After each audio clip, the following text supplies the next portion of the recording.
Assalamualaikum warahmatullahi wabarakatuh. Perkenalkan, nama saya Diah Rahayuning Tias, NIM 208200012, kelas Tadris IPS A. Saya di sini akan mempresentasikan materi 1 sampai 13 matkul studi hadis untuk memenuhi tugas studi hadis. Materi pertama yaitu bentuk-bentuk hadis. Ada 3, yaitu sunnah, khobar, dan atsar. Sunnah adalah jalan yang dilalui, terpuji, atau perjalanan. Khobar, sesuatu yang diberikan, dipindahkan dari seseorang kepada orang lain atau sesuatu yang disandarkan kepada Nabi Muhammad dan para sahabat. Dan atsar menurut para ahli yaitu sesuatu yang hanya disandarkan kepada sahabat dan tabi'in, baik perbuatan maupun perkataan. Dari kedua yaitu tentang kehujahan hadis. Kedudukan hadis ada 3. Yang pertama, bayan at-takrir. Kedua, bayan at-tafsir. Ketiga, bayan at-tasrik. Yang pertama, bayan at-takrir adalah menetapkan dan memperkuat apa yang telah diterangkan dalam Al-Quran. Contoh, Quran Surah Al-Ma'idah ayat 6 tentang urusan wudhu sebelum salat.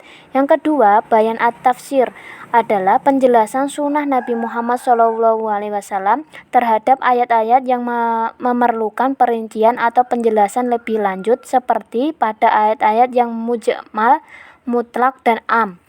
Selanjutnya, yang ketiga, bayan at-tasrik adalah penjelasan sunnah yang berupa mewujudkan, mengadakan, atau menetapkan suatu hukum atau aturan-aturan syara' yang tidak didapati nasnya dalam Al-Quran. Materi 3 yaitu sejarah perkembangan hadis, dibagi menjadi 3 masa. Yang pertama, masa Rasulullah. Kedua, masa Khulafaur Rasyidin. Ketiga, masa tabi'in.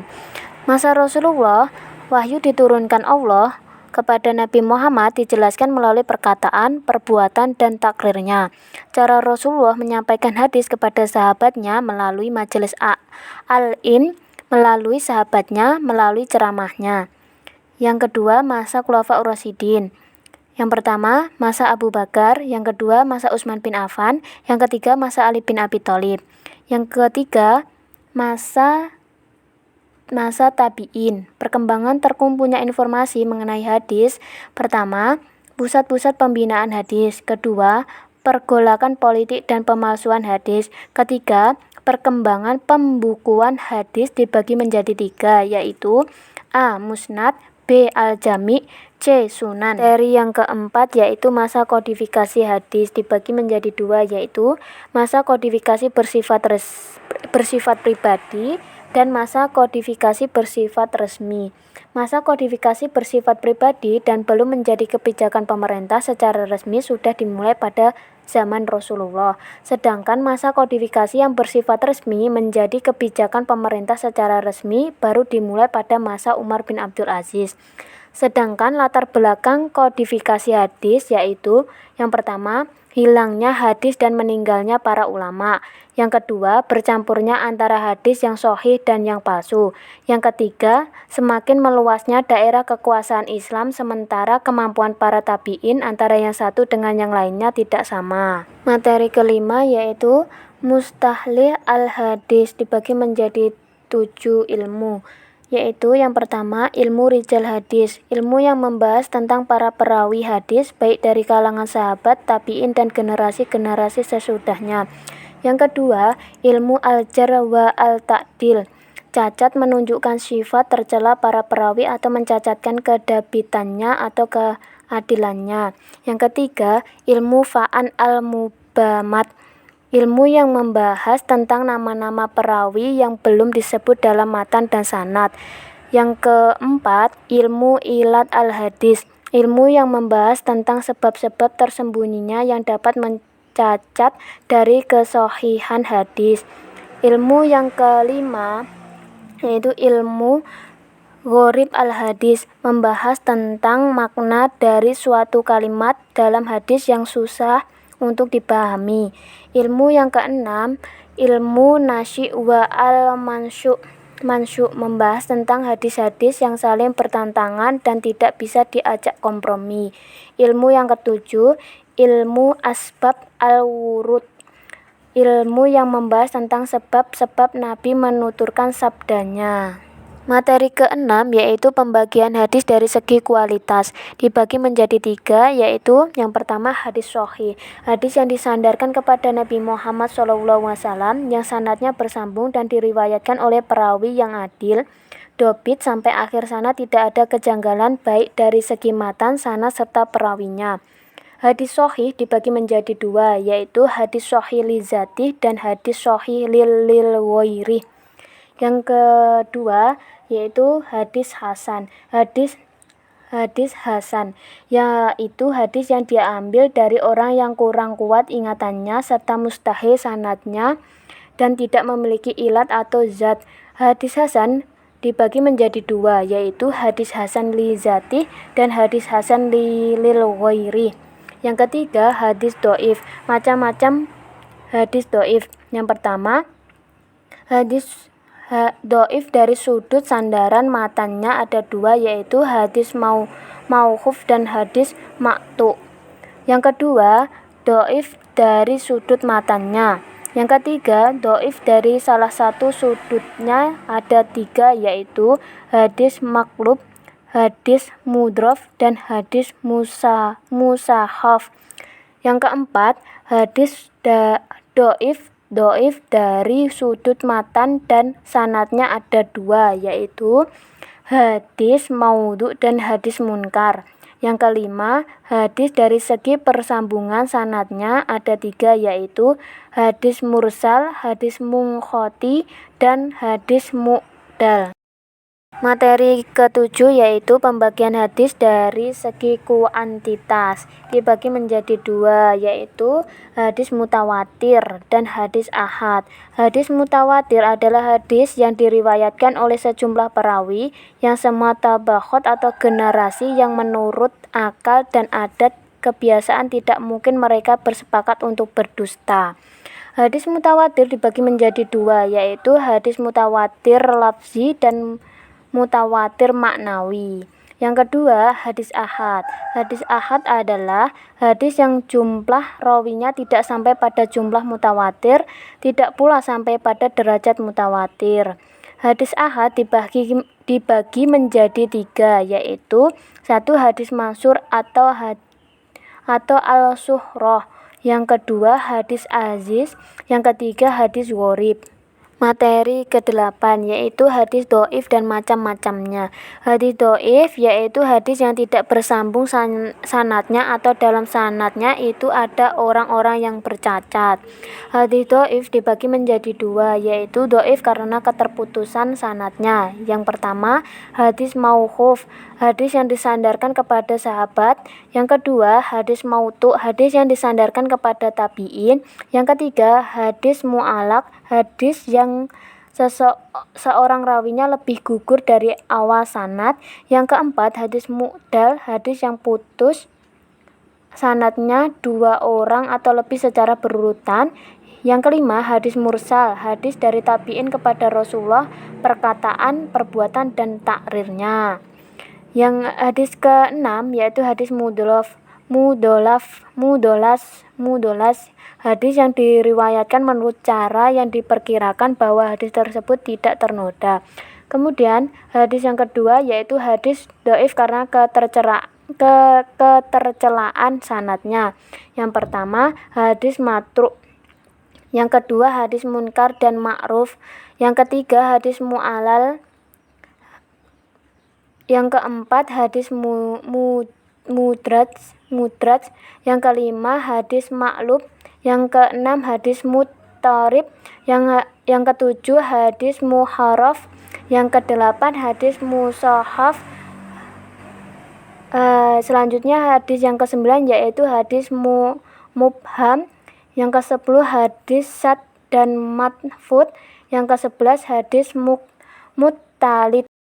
Materi ke-9 yaitu hadis maudhu. Hadis maudhu adalah hadis yang disandarkan kepada Rasulullah secara dibuat-buat dan dusta, baik itu sengaja maupun tidak sengaja, padahal Rasulullah tidak mengatakan, tidak membuat, dan tidak mentakrirkannya. Sebab-sebab terjadinya hadis palsu yaitu A. Pertentangan politik, B. Usaha kaum zindik, C. Sikap ta'assub terhadap bangsa, suku, bangsa, negara, dan pemimpin, D. Mempengaruhi kaum awam dengan kisah dan nasihat, E. Perbedaan pendapat, F. Membangkitkan gairah beribadah, G. Pendapat diperbolehkan membuat hadis. Selanjutnya, penanggulangan hadis maudhu oleh para ulama. A. Meneliti sistem penyandaran hadis, B. Memilih perawi yang terpercaya, C. Studi kritik rawi, D. Menyusun kaidah-kaidah umum untuk meneliti hadis-hadis tersebut. Sedangkan ciri-ciri hadis maudhu yaitu 1. Dari segi sanad, salah satu perawinya dusta, pemalsuan dari pemalsuan hadis, fakta-fakta disamakan dengan pengakuan pemalsuan hadis, emosi perawi. Yang kedua, dari segi matan, tata bahasa dan kalimatnya tidak terstruktur, isinya rusak dan bertentangan dengan hukum, bertentangan dengan Al-Quran dan Sunnah, bertentangan dengan fakta pada zaman Rasul, menyebutkan pahala yang terlalu besar. Materi ke-10 yaitu ilmu al-jar wa al-ta'dil. Secara bahasa, ilmu al-jar berarti luka, cela, atau cacat. Adalah ilmu pengetahuan yang mempelajari kecacatan para perawi seperti pada keadilan dan kedobitannya. Syarat-syarat dalam al-jar wa al-ta'dil yang pertama yaitu berilmu, bertakwa, warok, dan jujur. B. Mengetahui sebab-sebab jar dan ta'dil. C. Mengetahui penggunaan lafadz dan ungkapan bahasa Arab. D. Penilaian jar dan ta'dil setiap orang harus adil. E. Penilaian dapat disamakan selama memenuhi syarat. Adapun syarat-syarat diterima jar wa al-ta'dil yaitu jar tidak dapat diterima kecuali dijelaskan sebab-sebabnya. Penilaian jar secara umum, jar harus terlepas dari berbagai hal yang menghalangi penerimaannya. Adapun fungsi ilmu jar wa ta'dil yaitu 1. Digunakan untuk menentukan kualitas perawi dan nilai hadisnya. Yang kedua, digunakan untuk menetapkan apakah periwayatan seorang perawi itu bisa diterima atau harus ditolak. Materi yang ke-11 yaitu para perawi hadis dibagi menjadi 2. Yang pertama, kutub sitah atau 6 kitab induk hadis. Yang kedua, kutub tis'ah atau 9 kitab induk hadis. Kutub sitah atau 6 kitab induk hadis dibagi menjadi 6. Yang pertama, Imam Bukhari, Shahih Bukhari. Yang kedua, Imam Muslim, Shahih Muslim. Yang ketiga, Imam Nasai, Sunan Nasai. Yang keempat, Imam Abu Daud, Sunan Abu Daud. Yang kelima, Imam Tirmidzi, Sunan Tirmidzi. Yang keenam, Ibnu Majah, Sunan Ibnu Majah.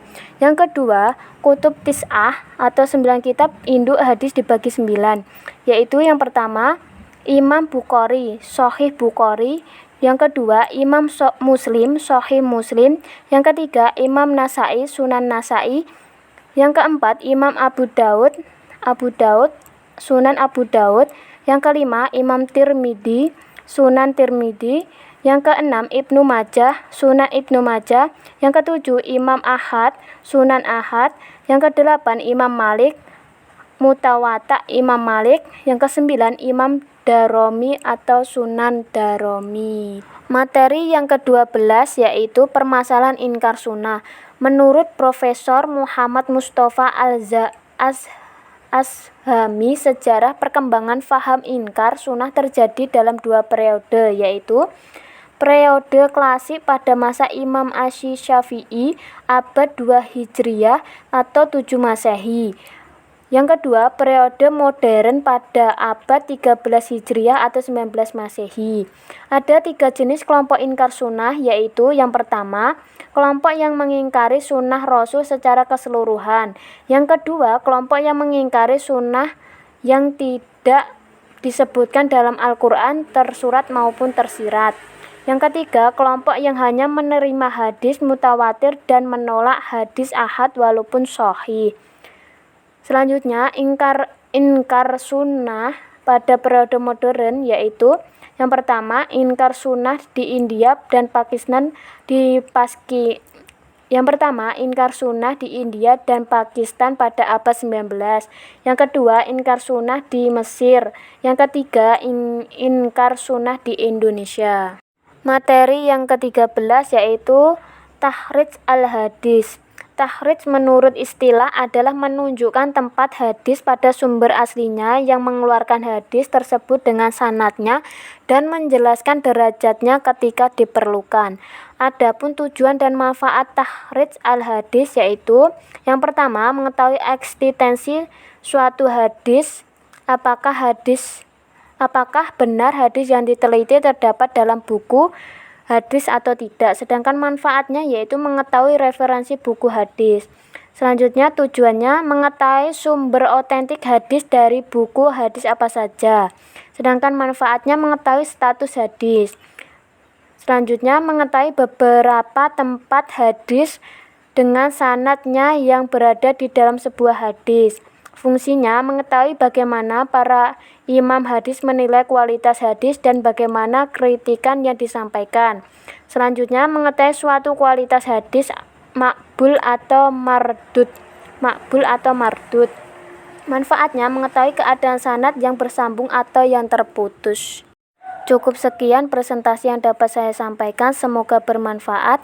Bila ada tutur kata yang kurang berkenan, saya mohon maaf. Wassalamualaikum warahmatullahi wabarakatuh.